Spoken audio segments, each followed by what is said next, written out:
Hi friends, അപ്പോൾ നമുക്കിന്ന് beef വെച്ചിട്ട് ഒരു ചാറ് കറി ഉണ്ടാക്കാം. അതിന് ഞാൻ എടുത്തിരിക്കുന്നത് വേവിച്ച ബീഫാണ്. അപ്പോൾ നമ്മളിപ്പോൾ ബീഫ് കറിയൊക്കെ വെച്ചിട്ട് കുറച്ച് ബീഫായിട്ട് ബാക്കി വരാണെങ്കിൽ നമുക്ക് കുറച്ച് പുഴുങ്ങിയ ഉരുളക്കിഴങ്ങ് കൂട്ടിയിട്ട് നമുക്ക് വേഗം ഒരു ചാറ് കറി ഉണ്ടാക്കാൻ പറ്റും. അപ്പോൾ അതെങ്ങനെയാണെന്ന് നമുക്ക് നോക്കാം. അപ്പോൾ അതിന് വേണ്ടി വേവിച്ച ബീഫ്, ഇത് ഉരുളക്കിഴങ്ങ് പുഴുങ്ങിയതാണ്, ഉപ്പിട്ട് പുഴുങ്ങി ചെറിയ കഷ്ണങ്ങളാക്കിയതാണ്. പിന്നെ നമുക്ക് ബീഫിൽ ഓൾറെഡി എല്ലാം ഇട്ട് വേവിച്ചതാണ്, പൊടികളെല്ലാനും സവാള എല്ലാം ഇട്ട് വേവിച്ചതായതുകൊണ്ട് പിന്നെ കുറച്ച് മാത്രം മല്ലിപ്പൊടി, മുളക് പൊടിയും മഞ്ഞൾപ്പൊടി, ഉപ്പ്, പിന്നെ സവാളയും പച്ചമുളകും കറിവേപ്പിലയും കുറച്ച് മാത്രം, പിന്നെ തേങ്ങയുടെ പാൽ പിഴിഞ്ഞിട്ട് 1-ാം പാലും 2-ാം പാലും.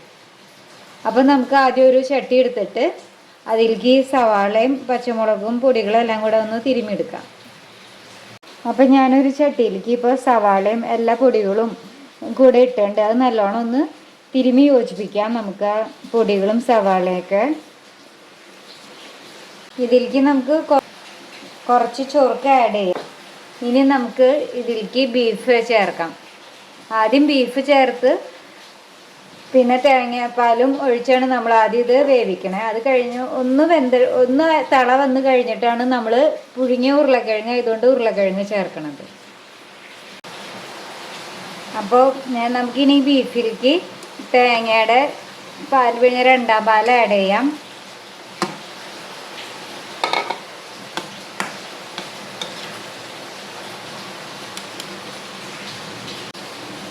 രണ്ടാം പാൽ ഒഴിച്ച് നല്ലപോലെ ഇളക്കിയിട്ട് നമുക്കിനി ഇത് അടുപ്പത്തേക്ക് വെക്കാം. അപ്പം നമ്മുടെ കറി ഇവിടെ നല്ലോണം തിളച്ചിട്ടുണ്ട്. നമുക്കിനി ഇതിലേക്ക് ഉരുളക്കിഴങ്ങ് ആഡ് ചെയ്യാം.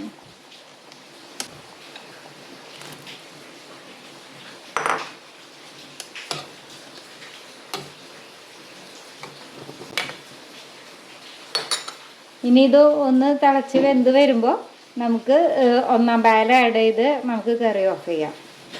അപ്പം നമ്മുടെ കറി ഇപ്പം നല്ലോണം വെന്ത് തിളച്ച് വന്നിട്ടുണ്ട്. ഉരുളക്കിഴങ്ങും ഒക്കെ നല്ലപോലെ ആയിട്ടുണ്ട്. ഇതുപോലെ ഉരുളക്കിഴങ്ങ് കുറച്ച് വേവിച്ച് വെക്കുകയാണെങ്കിൽ നമുക്ക് എപ്പോഴെങ്കിലും പെട്ടെന്ന് ഒരു കറി ആക്കണമെങ്കിൽ ഉരുളക്കിഴങ്ങ് അല്ലെങ്കിൽ വെച്ച് കറി ഉണ്ടാക്കാം. അല്ലെങ്കിൽ നമുക്ക് ഇപ്പോൾ ഉരുളക്കിഴങ്ങ് പുഴുങ്ങിയത് ഉണ്ടെങ്കിൽ നമുക്ക് സ്നാക്സ് ഉണ്ടാക്കാം. അതുകൊണ്ട് ഇടയ്ക്ക് ഇതുപോലെ ഞാൻ ഉരുളക്കിഴങ്ങ് പുഴുങ്ങി വെക്കാറുണ്ട്.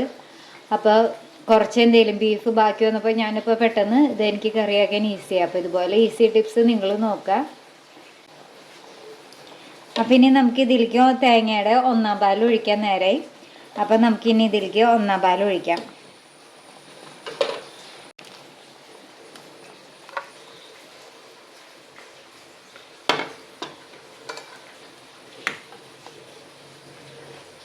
ഒന്നാം പാൽ ഒഴിക്കുമ്പോൾ കറി പിരിഞ്ഞു പോകുന്ന ഒരു പേടിയുണ്ടെങ്കിൽ നമുക്ക് വേണമെങ്കിൽ അതിൻ്റെ അകത്തേക്ക് 1 സ്പൂൺ കോൺഫ്ലവർ ആഡ് ചെയ്തിട്ട് ഒഴിക്കാം.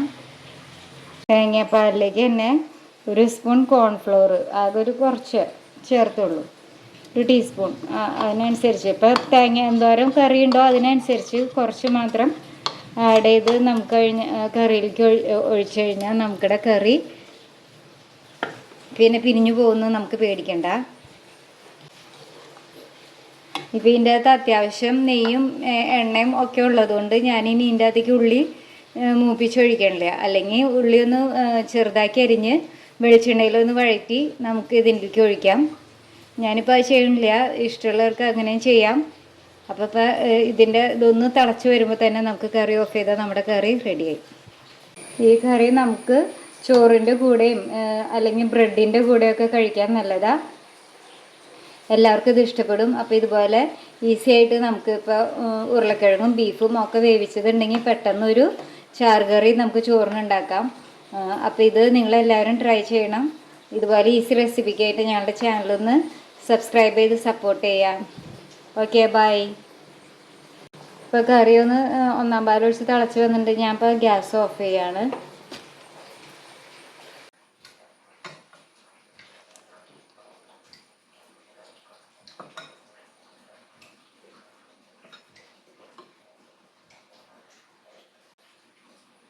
അപ്പോൾ ബ്രെഡിൽ നമുക്ക് ചാറൊഴിച്ച് കഴിക്കാൻ നല്ല ടേസ്റ്റാണ്.